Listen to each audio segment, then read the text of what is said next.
പിള്ളേരെ വണക്കം. ഇന്ന് നിങ്ങളെ കൂട്ടിക്കൊണ്ടു പോകുന്നത് മേക്കരയ്ക്കടുത്തുള്ള അടവിനൈന ഡാമിലാണ്. മേക്കര എന്ന് പറഞ്ഞാൽ എവിടെയാണെന്ന് അറിയണ്ടേ? നമ്മുടെ തെങ്കാശി ജില്ലയില് ചെങ്കോട്ടയിൽ നിന്ന് ലെഫ്റ്റിലേക്ക് പോകുമ്പോഴാണ് മേക്കര പോകുന്നത്. ചെങ്കോട്ടയ്ക്കടുത്തുള്ള വളരെ സുന്ദരമായിട്ടുള്ള ഒരു ഗ്രാമമാണ് ഈ മേക്കര എന്ന് പറയുന്നത്. അവിടെയാണ് ഈ അടവിനൈന ഡാം വരുന്നത്. ഇവിടുന്ന് പോകുന്ന വഴിയൊക്കെ നല്ല സുന്ദരമാണ് കേട്ടോ. വെള്ളം ഇങ്ങനെ ധാരധാരയായി ഒഴുകുന്നു. ഇതിനു മുമ്പ് നമ്മൾ കണ്ടിട്ടുള്ള മഴയുള്ള ദിവസങ്ങളിലെ റീലിലൊക്കെ നല്ല വെള്ളം ഉണ്ടായിരുന്നു കേട്ടോ. ഇപ്പോ മഴ കുറഞ്ഞ ദിവസമാണ് ഞാനും എൻ്റെ കൂട്ടുകാരും ഇവിടേക്ക് സന്ദർശനം നടത്തിയത്. കേരള അതിർത്തിയിലെ കൊല്ലം ജില്ലയിലെ അച്ചൻകോവിലുമായി ചേർന്നിട്ടാണ് ഈ ഡാം കെട്ടിയുയർത്തിയിരിക്കുന്നത്. തമിഴ്നാട്ടിലെ പ്രശസ്തമായ നദിയായ ഹനുമാ നദി, ആ നദിയിലാണ് ഈ ഡാം സ്ഥിതി ചെയ്യുന്നത്.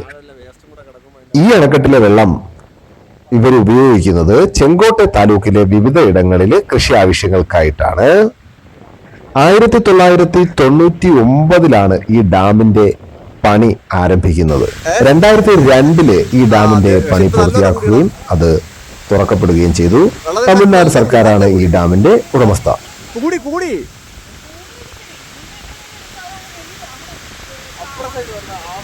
169 അടി വീതിയാണ് ഈ ഡാമിനുള്ളത്.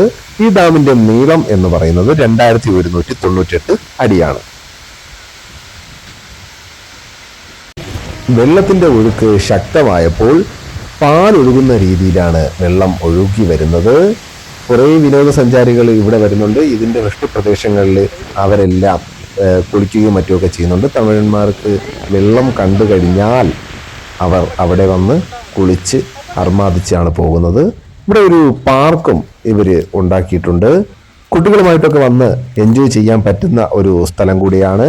അവർക്ക് വേണ്ടിയുള്ള കുറേ സംഭവങ്ങൾ ഇവിടെ ഉണ്ട്. പക്ഷേ വിഷയം എന്താണെന്ന് വെച്ചാൽ ഇവരുടെ പരിപാലനം വളരെ പുറകിലാണ് എന്നുള്ളതാണ് എൻ്റെ ഒരു നിഗമനം. ഇതൊന്നും കൃത്യമായിട്ടൊന്നും പരിപാലിക്കാൻ ആരുമില്ല. പിന്നെ തമിഴ്നാട്ടിൻ്റെ ഒരു വൃത്തിയുടേതായിട്ടുള്ള പ്രശ്നവും മഴയല്ലാത്ത സമയത്തായതുകൊണ്ട് ഫീൽ ചെയ്തു. മഴ വരുന്ന സമയത്ത് ചിലപ്പോൾ ഇതൊക്കെ മാറുമായിരിക്കും. ഇത് ഡാമിൻ്റെ ഇപ്പുറത്തെ ഭാഗത്തു നിന്നുള്ള വ്യൂ ആണ്. ചുമ്മാതെ വീഡിയോയ്ക്ക് വേണ്ടി ഞാൻ അവിടെയുള്ള ഒരു ഊഞ്ഞാലിൽ പോയിരുന്ന് ആടാൻ തീരുമാനിച്ചു. ഒരു ഊഞ്ഞാലൊക്കെ പൊട്ടിയിരിക്കുകയാണ്.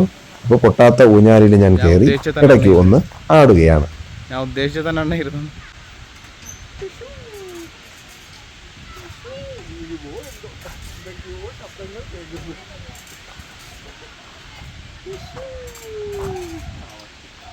വയലും കന്നുകാലികളും ചേരുന്ന ഗ്രാമീണ ഭംഗി ആസ്വദിച്ച് ഞങ്ങൾ തിരിച്ച് നാട്ടിലേക്ക് മടങ്ങി.